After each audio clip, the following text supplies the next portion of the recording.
উইদ্দাত লিল মুত্তাকিন, আমি আল্লাহ তাআলা জান্নাত বানিয়েছি মুত্তাকিদের জন্য, তাকওয়াওয়ালাদের জন্য।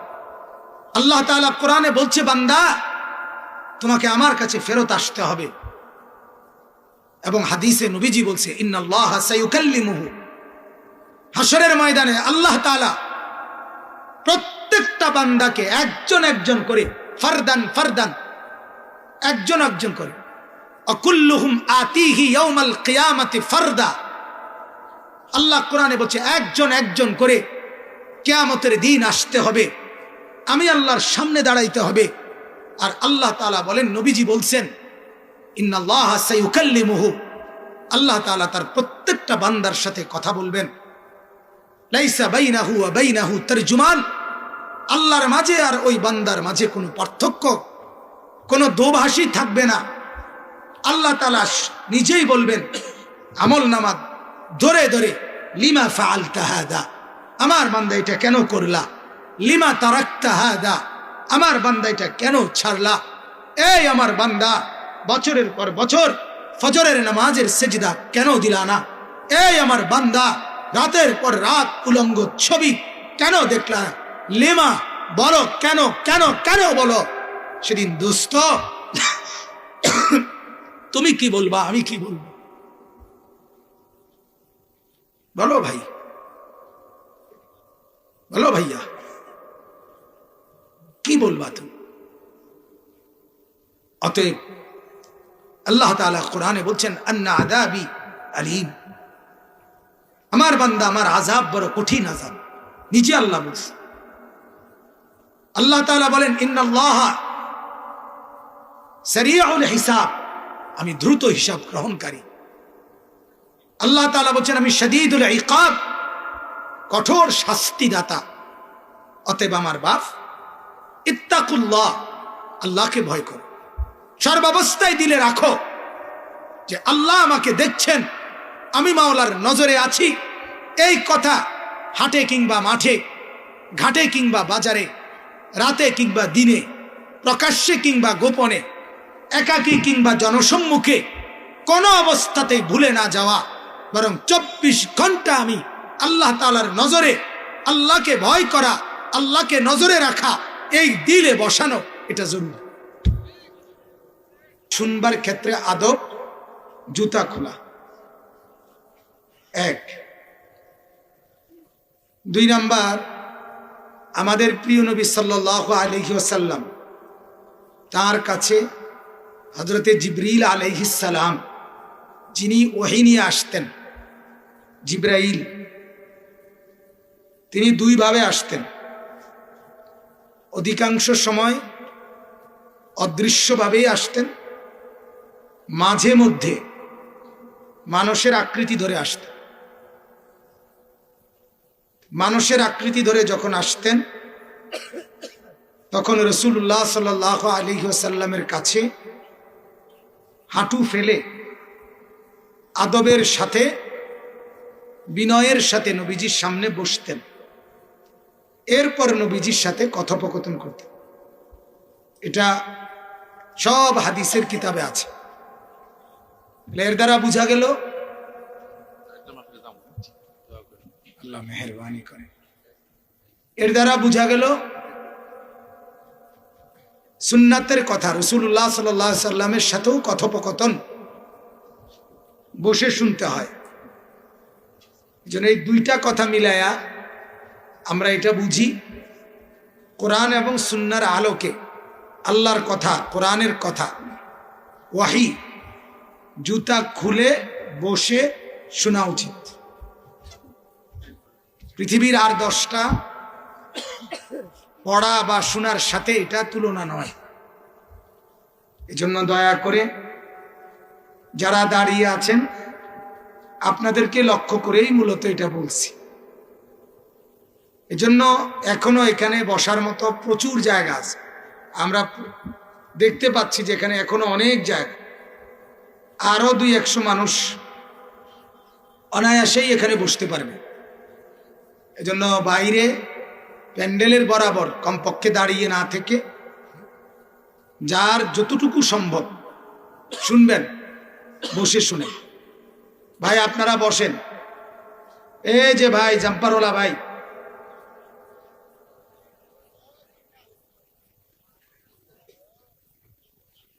না বাইরে গেলে আমার কোনো আপত্তি নেই, কিন্তু এখানে দাঁড়ানো যাবে না।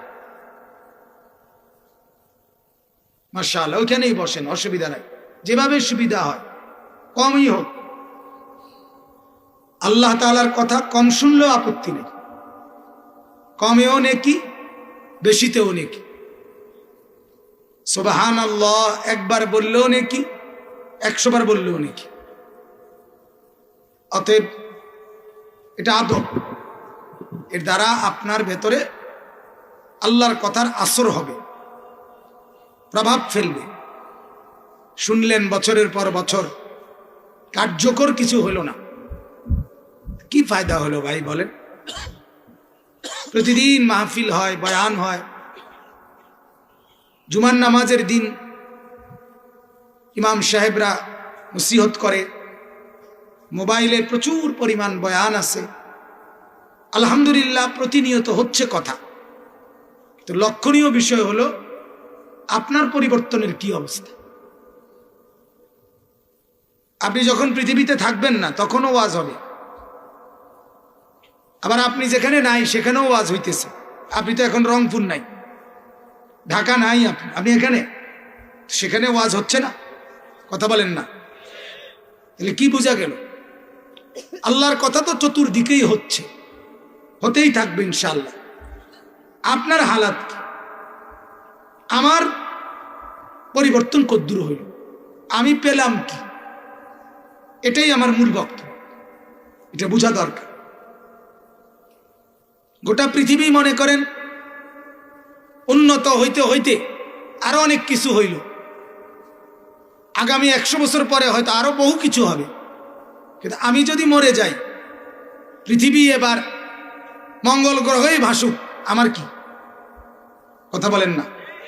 আমার উপকার কি? আমার ফায়দা কি? এজন্য আমি এটাই বুঝাইতে চাই, আমি আমাকে গড়া, আমি আমার ফিকির করা, এটা আমার দরকার। আমার প্রিয় ছাত্র আলহামদুলিল্লাহ এতক্ষণ পর্যন্ত যিনি বয়ান করলেন, মাওলানা ইয়াহিয়া ইউনুসী, অনেক আদরের ছাত্র। আজকের মাহফিলের যিনি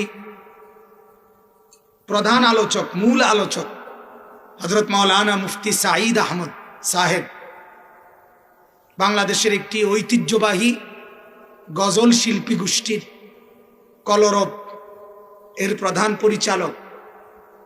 আলহামদুলিল্লাহ তিনি আসছেন অনেকক্ষণ হয়, আমি দেখা করে আসছি, কথা বলে আসছি। তা আমারে বলতেছে যে বয়ান করতেছে হে হুবহু আপনারই মতো। তাই বললাম মাশাআল্লাহ। আমি তো মনে করছি আপনিই বলতেছেন। এ শেষ যে কথাটা বলছে আমি এসে শুনছি,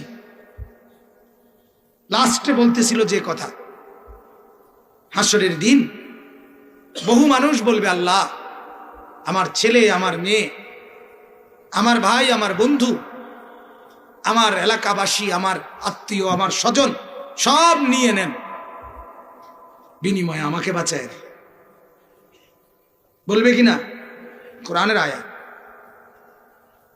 লাউ ইফতাদি বিবানি ইয়াওয়াদুল মুজরিম। পাপী নাফরমান বলবে, আল্লাহ সব নিয়ে নেন, আমাকে বাঁচায়, আমাকে বাঁচায়। একটা বাসে যখন অ্যাক্সিডেন্ট হয়, মনে করেন যদি কেউ দেখে তার বিবি, তার ছেলে, তার মেয়ে সব মরে গেছে, তবুও ওই লোকটা মনে মনে ভাবে যদি আমি বেঁচে যেতাম। এটা তো দুনিয়ায় সামান্য, আখিরাতে খুব বেশি চাইবে। আল্লাহ আমাকে বাঁচান, ইয়া রাব্বি নাফসি নাফসি, আয় আল্লাহ আমাকে বাঁচান। হযরতে মূসা নবীর মতো নবী কিতাবে আছে, তিনি পর্যন্ত বলবেন হাসরের দিন, লা আসআলুকা আল-ইয়াওমা উম্মি ওয়ালা উখতি বাল আসআলুকা আল-ইয়াওমা নাফসি। আল্লাহ, আজ হাসরের ময়দানে আমি আমার মাকে চাই না, বোনকে চাই না, আমি আমার নিজেকে বাঁচাইতে চাই। এজন্য বাপ, আমার বলার উদ্দেশ্য এটা, বর্ণাঢ্য আয়োজন, বিশাল মাহফিল, অগণিত বক্তা, অনেক কিছু, এটা মূল বিষয় না। মূল বিষয় হলো আমার কি হলো, আমার কি হলো, আমার হালাত কি। এই শত শত যুবক, লক্ষ্য করার বিষয় তাদের জিন্দেগির পরিবর্তন হচ্ছে কিনা। প্রথম কাতারের মুসল্লি, মসজিদে প্রথম কাতারে 30 বছর ধরে উনি প্রথম কাতারেই নামাজ পড়ে, অথচ দুর্ভাগা চাচার এখনো বিড়ি খাবার অভ্যাসটাই ছোটে নাই। তাহলে চাচার হলোটা কি বলেন? এই চাচার অর্জন কি? তাই আজকে 30 বছর প্রথম কাতারে নামাজ পড়ে, এখনো কথা বললে গালি ছাড়া কথা কইতে পারে না, কথা আটকায় যায়। আমার যেন ওই যে গলা আটকায় যাচ্ছে, দেখছেন না? খেয়াল করেন নাই?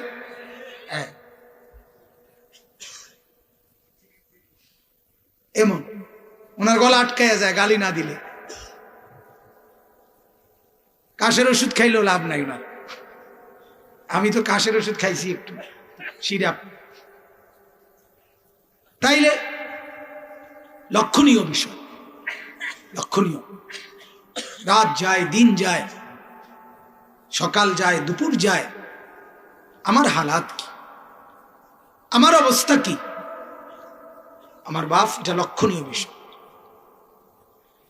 অতএব আমি সবাইকে অনুরোধ করলাম, আমি একদম অল্প একটু সময়, সামান্য একটু কথা বলার জন্য উঠছি। আলহামদুলিল্লাহ, প্রিয় ভাই মুফতি সাঈদ আহমদ, তিনি আপনাদেরকে চমৎকার নসিহত করবেন। দয়া করে, মেহেরবানি করে আমার অনুরোধ, এই অল্পটুকু সময়, যতক্ষণ কথা হয়, প্যান্ডেলের ভিতরে যারা বসছেন অনেক যুবক ছেলে, আমি অনুরোধ, ভাই তুমি যদি মুসলমানের বাচ্চা হয়ে থাকো তাহলে তুমি কথা বলবা না, বুট বাদাম খাইও না। যদি মুসলমানের বাচ্চা হও, আমি অনুরোধ করলাম, ফাতরামি, ফাইজলামি, হাসি মজাক, এটা আমার জানের শত্রু। আমি এই খামখেয়ালি মানুষ, গাফেল কোনোদিনও সহ্য করতে পারি না। কারণ গাফেলকে 1,00,000 বছর বললেও কোনো লাভ নেই, এটা উপভোগের কোনো জায়গা না, এটা কাতার বিশ্বকাপের গ্যালারি না, এটা কোনো রং তামসার কোনো জায়গা না ভাইয়া। অতএব দয়া করে আমি অনুরোধ, আবারও আমি যেন কাউকে ধমক দিতে না হয়, মেহেরবানি করে অনুরোধ করছি, একটা ছেলেও বুট বাদাম খাইও না এবং পরস্পর কথা বইল না। আল্লাহর ওয়াস্তে অল্প একটু সময় আল্লাহর কথা, কোরআনের কথা, একাকী, সবার মধ্যে থেকেও একা, এরকম মনোযোগ দিয়ে শুনেন। মনে করে নেন আপনার ডানে বামে কেউ নেই, আপনি শুধু শুনতেছেন। বলেন ইনশাআল্লাহ। আল্লাহ তাআলা তৌফিক দান করেন। পেছনের ভাই, তোমাদেরকেও বলছি ভাই, কথা কইও না ভাই, মেহেরবানি করে অনুরোধ দোস্ত। সম্মানিত হাজিরিন, আমি আপনাদের সামনে পবিত্র কোরআনুল কারীমের 3 জায়গা থেকে ছোট্ট একটু আয়াতের অংশ তেলাওয়াত করছি। মূল বক্তব্য আমার একটা ছোট্ট বিষয় নিয়ে বলা, সেটা হলো, আমরা যারা ছোট থেকে বড় হয়েছি, আশা করি আমরা প্রত্যেকেই এই কথাটা শুনছি যে সত্যবাদিতা একটি মহৎ গুণ। কি বলেন? এটা একেবারে বলা যায় সবাই আমরা আমাদের বড়দের কাছ থেকে, আমাদের টিচার, শিক্ষক, বাবা মা মুরব্বী, তাদের কাছে আমরা অহরহ এটা শুনেছি যে সদা সত্য কথা বলিবে, মিথ্যা বলবে না, সত্যের জয় মিথ্যার পরাজয়। এই যে কথা, এটা সত্যবাদিতা, এই বিষয়টা আল্লাহ তাআলা কোরআনুল কারীমের মধ্যে এবং রাসূলুল্লাহ সাল্লাল্লাহু আলাইহি ওয়াসাল্লাম হাদিসের মধ্যে সীমাহীন গুরুত্ব দিয়েছেন।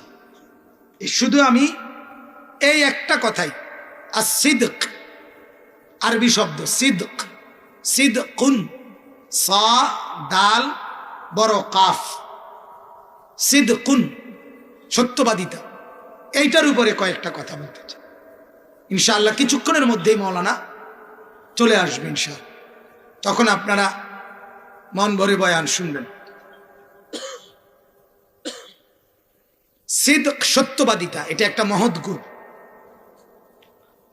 সর্বপ্রথম আমি যে আয়াত পড়ছি সূরা তাওবা, এই সূরা থেকে আল্লাহ তাআলা বলেন, ইয়া আইয়ুহাল্লাযীনা আমানু, হে ঈমানদারগণ,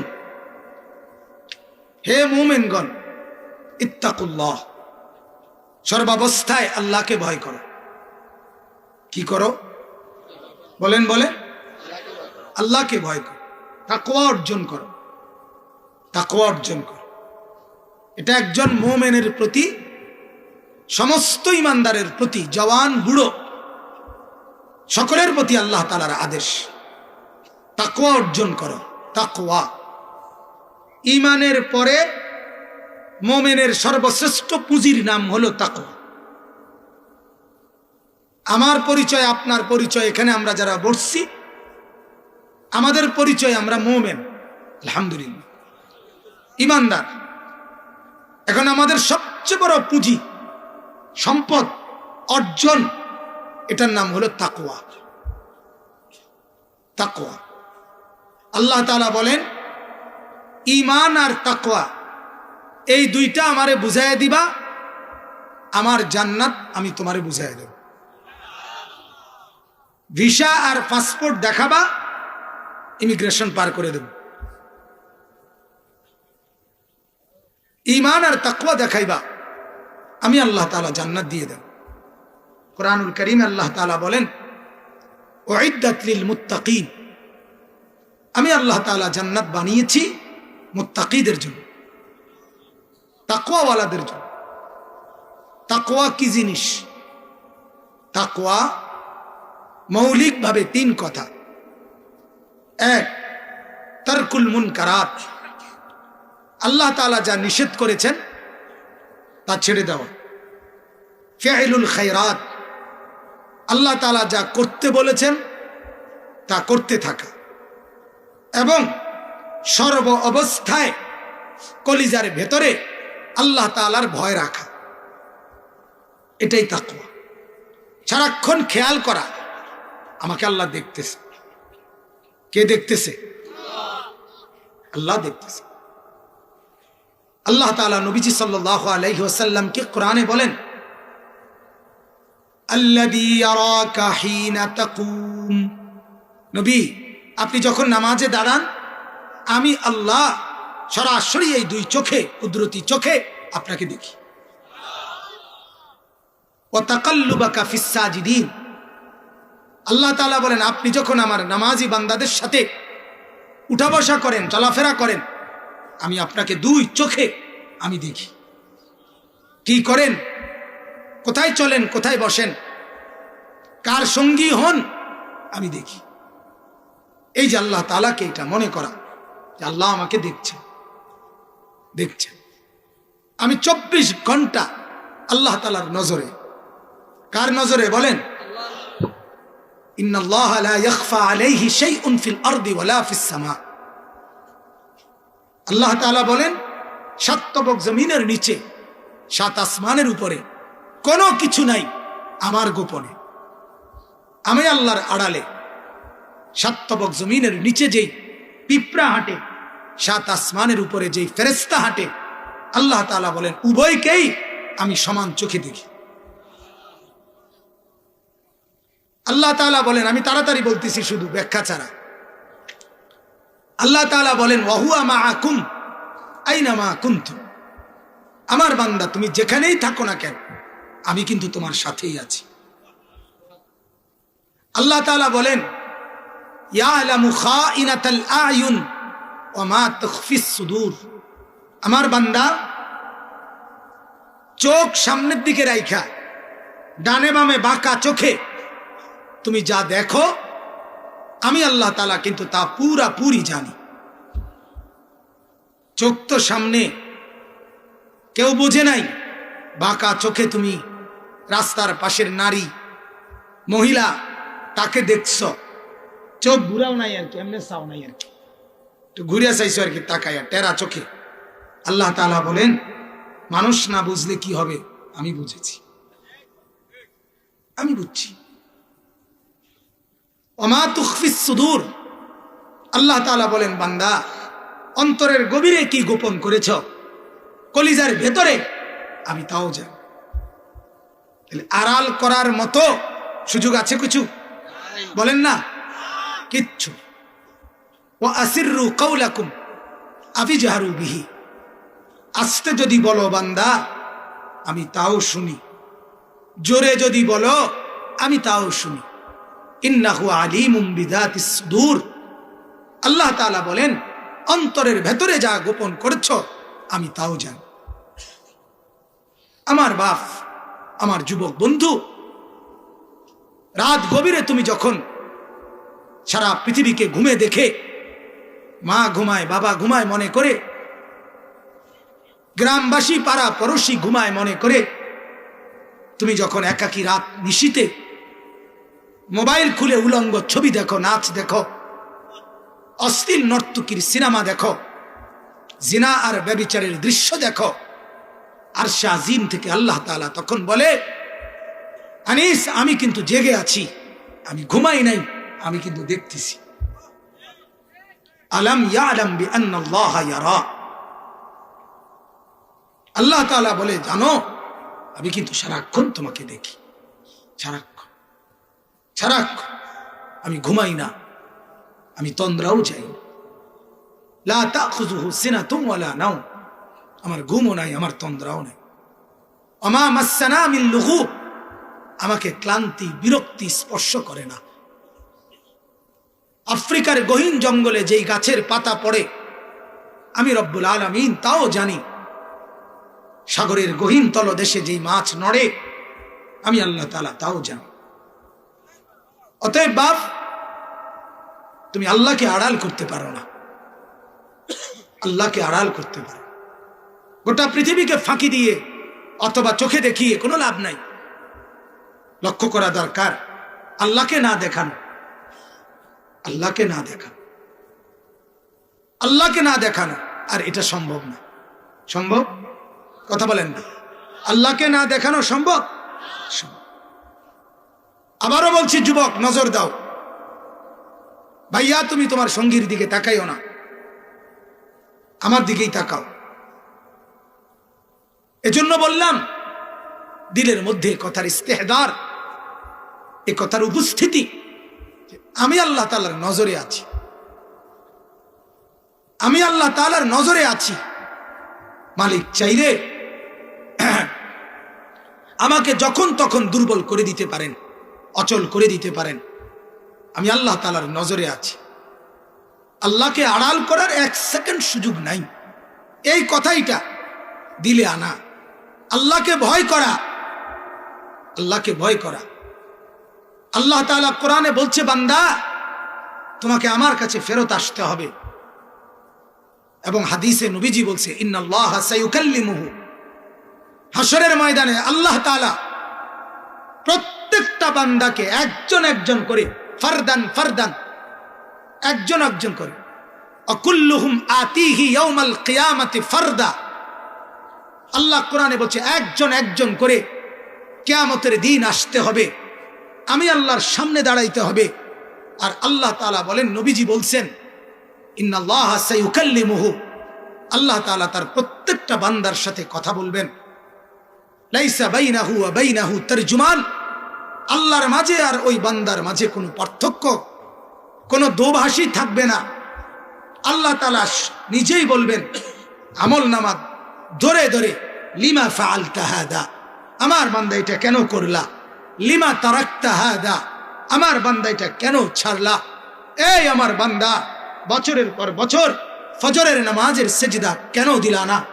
এই আমার বান্দা, রাতের পর রাত উলঙ্গ ছবি কেন দেখলা না? লিমা, বলো কেন কেন কেন বলো। সেদিন দোস্ত তুমি কি বলবা, আমি কি বলবো? বলো ভাই, বলো ভাইয়া, কি বলবা তুমি? অতএব আল্লাহ তাআলা কোরআনে বলছেন, আন্না আযাবি